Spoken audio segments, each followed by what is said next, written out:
ஒவ்வொரு வீட்லேயுமே முருகபக்தர் இல்லாத வீடே இல்லைன்னு சொல்லலாம். இந்த வைகாசி விசாகம் அப்படிங்கிறதுக்கு பின்னாடி ஒரு வரலாற்று காரணம் உண்டு. கோபத்தில் நெற்றிக்கண் கனலாக திறக்கும் போது அந்த தீ ஜுவாலைகள்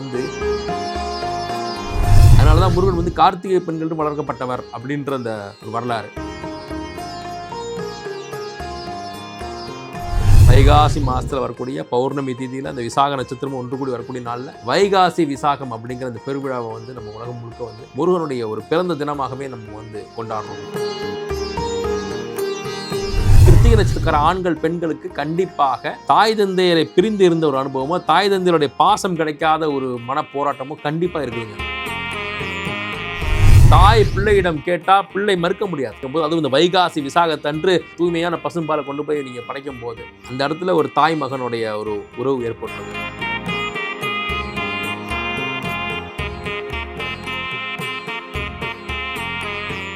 வணக்கம். நாம இன்னைக்கு முருகனுடைய மிக முக்கியமான ஒரு விழா வைகாசி விசாகம் அதை பற்றி பார்க்க போகிறோம். முருகன் நம்ம மக்களிடையே இன்றியமையாத ஒரு இடத்தை பிடிச்சிருக்கிறாரு. பல்வேறு மாற்றங்களை அவங்க வாழ்க்கையில் அவர் ஏற்படுத்துறதுனால ஒவ்வொரு வீட்லேயுமே முருகபக்தர் இல்லாத வீடே இல்லைன்னு சொல்லலாம். ஒரு காலகட்டத்தில் முருகன் மீது மிகப்பெரிய பற்று இல்லாதவர்கள் கூட ஒரு கிரைசிஸ், ஒரு தேவை, ஒரு ஆபத்து வரும்போது முருகா அப்படின்னு தன்னை அறியாம முருகான்னு சொல்லி ஒரு வேண்டுதலை வச்சவங்களுக்கு ஓடி அவங்களுடைய வேண்டுதலை நிறைவேற்றி கொடுத்ததுனாலேயே காலம் தொட்டு அதுவும் இப்போ நம்ம பேசிட்டு இருக்கக்கூடிய இந்த காலகட்டத்தில் முருகன் உலகமெங்கும் ஒரு மிகப்பெரிய ஒரு மாஸ் அப்பீல், ஒரு எல்லோரோட மனதிலும் நீங்காத இடம் பிடித்த ஒரு அவங்க வீட்டு பிள்ளையாகவே முருகன் வாழ்ந்துக்கிட்டு இருக்காரு. ஸோ ஏன் நான் பிள்ளை அப்படின்னு சொல்கிறேன்னா, இந்த வைகாசி விசாகம் அப்படிங்கிறது முருகன் அவதரித்த ஒரு திருநாளாக உலகமெல்லாம் கொண்டாடப்படுது. அப்படிப்பட்ட வைகாசி விசாகம் இந்த 2026 வரக்கூடிய மே மாதம் 30ஆம் தேதி சனிக்கிழமை வைகாசி விசாகம் உலகமெங்கும் மிகச்சிறப்பாக கொண்டாடப்படுகிறது. இந்த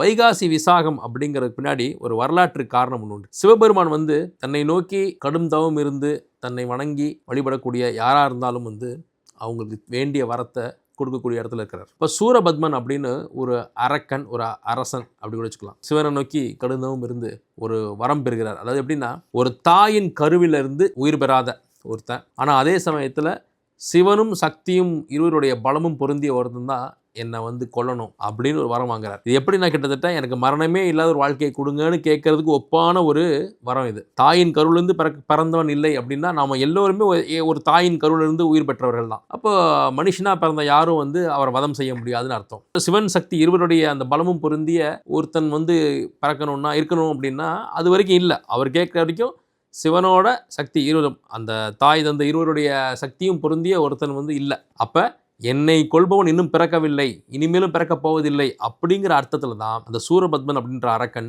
சிவனை நோக்கி வரம் கேட்கிறாரு. வரமும் கொடுக்கப்பட்டிருது, சிவன் கொடுத்துட்றார். இதற்கு பிறகு என்ன ஆகுதுன்னா, இந்த சூரபத்மன் அப்படின்ற அந்த அரக்கன் தேவர்களை இந்த என்னை கொள்வதற்கு யாருமே இல்லை, என்னை கொள்றதுக்கு நீ எதுவும் பிறக்கிறதும் இல்லை, இது வரைக்கும் பிறந்ததும் இல்லை, இனி பிறக்க போகிறதும் இல்லை அப்படிங்கிற அந்த மமதையில் தேவர்களை அவர் துன்பப்படுத்துறார். பொறுத்திருந்து பார்த்துட்டு இந்த வரத்தை கொடுத்த சிவபெருமான் தான் அப்படின்ட்டு சிவபெருமான்கிட்டே போய் இந்த தேவர்களும் மக்களும் போய் முறையிடுறாங்க. நீங்க வரம் கொடுத்துட்டீங்க, நீங்க கொடுத்த வரத்தை வச்சு அவன் நல்லது பண்ணலை, எங்க எல்லாரையும் துன்புறுத்துறான், இதனால இந்த வரத்தை கொடுத்து உங்கள்கிட்ட நாங்கள் முறையிடுறோம், இவனை எப்படியாவது அழிச்சிடணும், நீங்க இதுக்கு நீங்க தான் வழி கண்டுபிடிக்கணும் அப்படின்றப்போ அவர் கொடுத்த வரம் என்ன? அவரை கொல்லக்கூடியவன் ஒரு தாயின் கருவில் இருந்து பிறந்திருக்கக்கூடாது. சிவன் சக்தியும் சக்தியோடைய அந்த பலமும் பொருந்திய ஒருத்தனை தான் இருக்கணும் அப்படிங்கிறது அவர் கொடுத்த வரத்துடைய அந்த தன்மை. அப்போ தாயின் கருவிலிருந்து பிறக்கக்கூடாது, அவ்வளோதானே. உடனே கோபத்தில் கொந்தளிச்சு அவர், நான் கொடுத்த வரத்தை நீ துஷ்பிரயோகம் பண்ணிட்ட, உன்னை என் மூலமாகவே நான் தண்டிக்கணும், ஆனால் நான் தண்டிக்க முடியாது அப்படின்ட்டு தன்னை நெற்றிக்கணை துறக்கிறார். கோபத்தில் நெற்றிக்கண் கனலாக திறக்கும் போது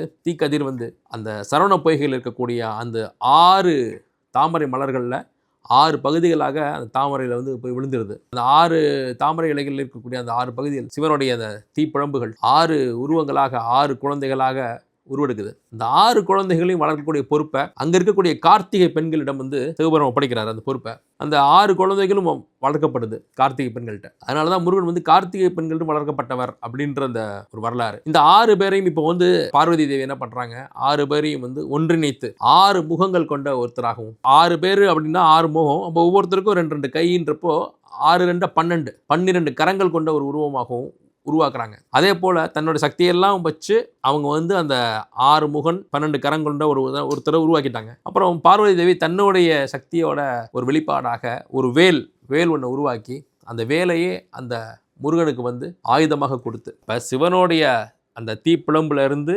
குழந்தையா உருவாகிறாரு. அப்புறம் பார்வதி தேவி இந்த 6 பேரையும் ஒன்றிணைத்து 6 முகனாக உருவாக்குறாங்க 12 கரங்களோட. அப்போ சிவன் சக்தி இருவருடைய அந்த பங்களிப்பும் வந்துடுது. அவர் வந்து ஒரு தாயோட கருவிலையும் உருவாகலை, ஒரு ஆணோடைய நெற்றிக்கண்ணிலேருந்து புறப்பட்டவர். இப்போ ஒரு உருவாயிட்டார். அவர் கையில் பார்வதி தேவி வந்து தன்னுடைய மொத்த பலத்தையும் போட்டு வேல் ஒன்று கொடுத்துட்றாங்க. இப்போ இந்த வேலை ஆயுதமாக வச்சு அவர் புறப்பட்டு அந்த அசுரனாகிய சூரபத்மனையும் அவனுடைய சகோதரர்களையும் வந்து துவம்சம் பண்ணிவிட்டு மக்களையும் தேவர்களையும் காப்பாற்றி தீமையை அழித்து நன்மையை நிலைநாட்டுறார். அப்போ தீமைகளை அழித்து மனித வாழ்வின் நன்மைகளை நிலைநாட்ட ஒரு சிவனுடைய நெற்றி கண்ணிலிருந்து அதே பார்வதியுடைய ஒரு பலத்தையும் பொருந்தி உருவெடுத்தவர் தான் இன்றைக்கி பார்போற்றும் முருகப்பெருமான். இப்போ அவர் உருவான அந்த சம்பவம் வந்து வைகாசி மாதத்தில் விசாக நட்சத்திரத்தில் அந்த பௌர்ணமி திதியில் ஒன்று கூடி இந்த வைகாசி விசாகத்தில் பௌர்ணமி திதியில் உருவாகப்பட்ட அந்த குழந்தை தான் வந்து முருகன். அதனால தான் வைகாசி மாதத்தில் வரக்கூடிய பௌர்ணமி திதியில் அந்த விசாக நட்சத்திரம் ஒன்று கூடி வரக்கூடிய நாளில் வைகாசி விசாகம் அப்படிங்கிற அந்த பெருவிழாவை வந்து நம்ம உலகம் முழுக்க வந்து முருகனுடைய ஒரு பிறந்த தினமாகவே நம்ம வந்து கொண்டாடுறோம். இதில் இந்த விஷயத்தில் நான் இன்னொரு முக்கியமான விஷயத்தை நான் குறிப்பிட விரும்புகிறேன். இந்த விஷயத்தை நீங்கள் உங்களுடைய சுற்று வட்டாரத்தில் யாராவது இருந்தாங்கன்னா கூட நீங்கள் செக் பண்ணி பாருங்கள். இந்த கிருத்திகை நட்சத்திரம் அப்படின்னு சொல்லக்கூடிய இந்த கார்த்திகை பெண்களிடம் வளர்ந்தவர் தானே கார்த்திகை மைந்தன் முருகன். அப்போ அவர் தாய் தந்தையிட்ட வளராமல் கார்த்திகை பெண்கள்கிட்ட வளர்ந்துடும். அதாவது அப்பா அம்மாவுடைய ஒரு பெரிய கவனிப்பு இல்லாமல் அவங்களுடைய பாசம் கிடைக்காம வளரப்பட்ட குழந்தை தான் முருகன். அப்போ கார்த்திகை, அதாவது கிருத்திகை நட்சத்திரத்தில் பிறந்த ஆணோ பெண்ணோ இந்த குழந்தைகள் தன் வாழ்நாளில் ஒரு குறிப்பிட்ட காலமாவது தாய் தந்தையரை பிரிஞ்சு வாழ்கிறாங்க. ஒரு ஹாஸ்டல்லையோ தாத்தா பாட்டிக்கிட்டையோ சித்தப்பாட்டியோ பெரிய பாட்டியோ இல்லை வேறு எங்கேயோ வளர்றாங்க, இல்லை வெளியூர் போயிடுறாங்க, வெளிநாடு போயிடுறாங்க, இல்லை பேரண்ட்ஸ் எங்கே வேலைக்கு போயிடுறாங்க, இந்த குழந்தைங்க தனிச்சு இருக்கிறது இல்லையா. அதிகபட்சம் சாரி என் தம்பியை தான் எங்கள் அப்பாவுக்கு பிடிக்கும், எங்கள் அப்பாவுக்கு பிடிக்கும், என்னுடைய மீது அன்பே இல்லை, எங்கள் அக்காவை தான் பிடிக்கும், தங்கச்சி தான் பிடிக்கும், என்ன பிடிக்காது அப்படின்னு இந்த கிருத்திகை நட்சத்திரக்காரங்களுக்கு அப்பா அம்மா மீது ஒரு குறை இருக்கும். அவங்களுடைய அன்பு பாசம் எனக்கு கிடைக்கல, எனக்கு தரப்படலை, எனக்கு அது கிடைக்கல, எனக்கு அவங்க கொடுக்கல இப்படிங்கிற அந்த கிருத்திகை நட்சத்திரக்கார ஆண்கள் பெண்களுக்கு கண்டிப்பாக தாய் தந்தையரை பிரிந்து இருந்த ஒரு அனுபவமோ தாய் தந்தையருடைய பாசம் கிடைக்காத ஒரு மன போராட்டமோ கண்டிப்பாக இருக்குதுங்க. அதுக்கு தான் இந்த புராணங்களில் வந்து இந்த விஷயம் வந்து அப்படி பொருந்தி போகும். இந்த கிருத்திகை நட்சத்திரக்காரங்களுக்கு கோபம் உக்கிரமாக வரும், நீதி நேர்மை நியாயம். அப்போது இந்த கார்த்திகை பெண்கள்கிட்ட வளர்ந்த நம்ம கிருத்திகை மைந்தன் முருகன் வந்து நீதியை நிலைநாட்டணும். தப்பு பண்ணிட்டான், அப்போ துவம்சம் தான். இங்கே வந்து மன்னிக்கலாம், மறக்கலாம், போய் வந்து சமாதானம் பேசலாம், பஞ்சாயத்து பண்ணலாங்கல்ல, நேரடியாக சம்ஹாரம் தான். அப்போ இந்த கிருத்திகை நட்சத்திரக்காரங்க வந்து பார்த்தீங்கன்னா சூரியனுடைய நட்சத்திரத்தில் ஒன்று கிருத்திகை உத்திரம் உத்திராடம் இது மூணுமே சூரியன் நட்சத்திரம். அதில் முதன்மையான நட்சத்திரம் கிருத்திகை சூரியன் நட்சத்திரம், அந்த முருகனுடைய நட்சத்திரம். அப்படிங்கிறப்போ அந்த கிருத்திகை நட்சத்திர ஆண்கள் பெண்கள் பாருங்க, நீதி நேர்மை நியாயம் உண்மை அப்படின்னு நின்றுவாங்க. தன் சொந்த பிள்ளையோ தன் சொந்த தாய் தகப்பனோ இல்லை தன்னோட நண்பனோ தோழியோ தோழனோ யார் தவறு பண்ணாலும் தப்புன்னா தப்பு தான் அப்படின்னு சொல்லக்கூடிய அந்த தன்மையில தான் அவங்க இருப்பாங்க. இதெல்லாம் வந்து ஜோதிடத்தில் மிகப்பெரிய ஆச்சரியங்க. ஒரு கிருத்திகை நட்சத்திரக்கார்ட்ட போய் நீங்கள் வந்து வள குலகுலன்னு பேசினா அவங்களுக்கு பிடிக்காது. வெட்டு 1 துண்டு 2 அப்படின்னு அவங்க ஆல்ரெடி வந்து முருகனுடைய அவதாரத்தை தான் அவங்க பிறந்திருக்காங்க, முருகனுடைய அந்த ஆசீர்வாதத்தில் அவங்க பிறந்திருப்பாங்க. ஸோ அந்த அளவுக்கு இந்த கிருத்திகை நட்சத்திரம் விசாக நட்சத்திரம் இவங்க எல்லாருமே பார்த்தீங்கன்னா முருகனுடைய அப்படியே அமைப்பிலே இருப்பாங்க. எல்லோருமே கிட்டத்தட்ட நம்ம எல்லாருமே முருக பக்தர்கள் தான். ஆனால் அந்த கிருத்திகை நட்சத்திரக்காரங்களுக்கும் விசாக நட்சத்திரக்காரங்களுக்கும் ரொம்பவே முருகனுடைய அந்த பாதிப்பு இருக்கும். அவங்க வாழ்க்கையில் முருகன் இருப்பாங்க. எனக்கு தெரிஞ்ச வேற்று மதத்தின் ஒரு நண்பர் வந்து, ஆனால் அவர் விசாக நட்சத்திரம், ஆனால் அவருடைய காலகட்டத்தில் முருகன் மீது ஒரு பற்று கொண்டு வருஷம் திருச்செந்தூர் போகிறது பழனி போகிறதுன்னு அந்த 60 வீடுகளுக்கும் பயணப்பட்டுக்கிட்டு இருப்பார். அப்போது நீங்கள் என்ன நட்சத்திரத்தில் பிறக்கிறீங்களோ அதுக்குரிய அந்த தெய்வங்கள் உங்கள் வாழ்க்கையில் மிகப்பெரிய ஒரு பங்களிப்பாங்க அப்படின்ற மாற்று கருத்தே இல்லை. அந்த வகையில் இந்த கிருத்திகை நட்சத்திரத்துக்கு ரொம்ப பெரிய ஒரு முக்கியத்துவம் உண்டு. அதே போல் முருகனுக்கு இந்த வைகாசி விசாகம் அப்படிங்கிறது ரொம்ப ரொம்ப முக்கியமானது. ஸோ இதை எப்படி நீங்கள் பயன்படுத்தணும், எப்படி நீங்கள் வழிபடணும் அப்படின்னு நான் சொல்கிறேன். இப்போ முருகனை வந்து நீங்கள் இன்றைக்கும் வந்து குழந்தையாக தான் பாவிக்கிறோம். இன்றளவும் அவர் அந்த 60 வீடுகளில் நீங்கள் எங்கே குன்று இருக்கும் இடமெல்லாம் குமரன் இருக்கான்ற மாதிரி அவர் வந்து ஒரு குழந்தையாக தான் இருக்கிறார். குமரன் அப்படின்ற பேர் வந்து முருகனுக்கு தான் உண்டுங்க. குமரன்னாலே குழந்தைன்னு அர்த்தம். அப்போ நீங்கள் முருகனை வழிபடும் போது உங்களுடைய பொருளாதார நிலைக்கு என்ன இருக்கோ அதை வைத்து ஒரு பூவோ பழமோ இல்லை என்ன ஏதாவது ஒன்றை வந்து கையில் எடுத்துகிட்டு போய் முருகனுக்கு படைங்க. ஏன்னா இப்போ நீங்கள் ஒரு வீட்டுக்கு போகிறீங்க, அங்கே குழந்தைகள் இருக்குன்னு வச்சுக்கோங்களேன். அப்போ குழந்தைகள் இருக்கிற நிச்சயமாக ஒரு பிஸ்கட்டோ ஒரு பழமோ ஸ்வீட்டோ வாங்கிட்டு போகும்போது தான் அந்த குழந்தை வந்து உங்கள் மடியில் ஏறி வந்து உட்காரும். நீ வாங்கிட்டு போகிற அந்த பண்டத்துக்குன்னு ஒரு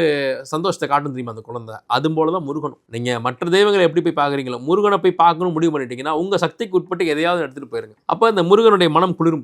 இதுதான் உண்மை. அப்போ இங்கே இந்த பாலகன் இந்த முருகனுக்கு வந்து இந்த பிறந்த நாள் வைகாசி விசாகன்றப்ப தாயாகிய பார்வதிட்ட வளராத பிள்ளை அவன், தாய் வயிற்றில் பிறக்காத பிள்ளையும் கூட. அதனாலேயே புராணங்களில் பார்த்தீங்கன்னா பார்வதி தேவிக்கு முருகன் மீது ஒரு தனி பற்றும் தனி அன்பும் ஒரு தனித்த பாசமும் உண்டு. எப்போதெல்லாம் முருகனுக்கும் சிவனுக்கும் ஒரு டகஃப் வருதோ, எப்பெல்லாம் ஒரு சண்டை வருதோ, எப்பெல்லாம் கருத்து வேறுபாடு வருதோ, எப்போ கருத்து மோதல் வருதோ, அப்போதான் இரு பேருக்கும் நடுவில் இருந்து அவதிப்படுறது நம்ம வீட்டு தாய்மார்கள் மாதிரியே இந்த பார்வதி தேவி தான். அப்போ பையன் இப்படி அப்பாவோட சண்டை போடுறானே அப்படின்றதா இருக்கட்டும், இல்லை பையன் இப்படி கோபக்காரனா இருக்கான்னு வருத்தப்படுறதா இருக்கட்டும், இல்லை தாய் வந்து தன் வயிற்றுல வந்து பிறக்க முடியலையே சுமக்க முடியலையேங்கிற வருத்தம் இப்போது இருக்குங்க. அதனாலே பார்த்தீங்கன்னா இந்த வைகாசி விசாகத்துக்கு பார்த்தீங்கன்னா எல்லா பெண்களும் பார்த்தீங்கன்னா பால் குடம் சுமந்து போவாங்க. பசும்பால், அந்த பசும்பாலை சுமந்து கொண்டு போய் அந்த முருகனுக்கு படைக்கும் போது என்ன ஆகும்னா, நீங்க அவருக்கு பால் கொடுத்த தாயா மாறிடுறீங்க இல்லைங்களா.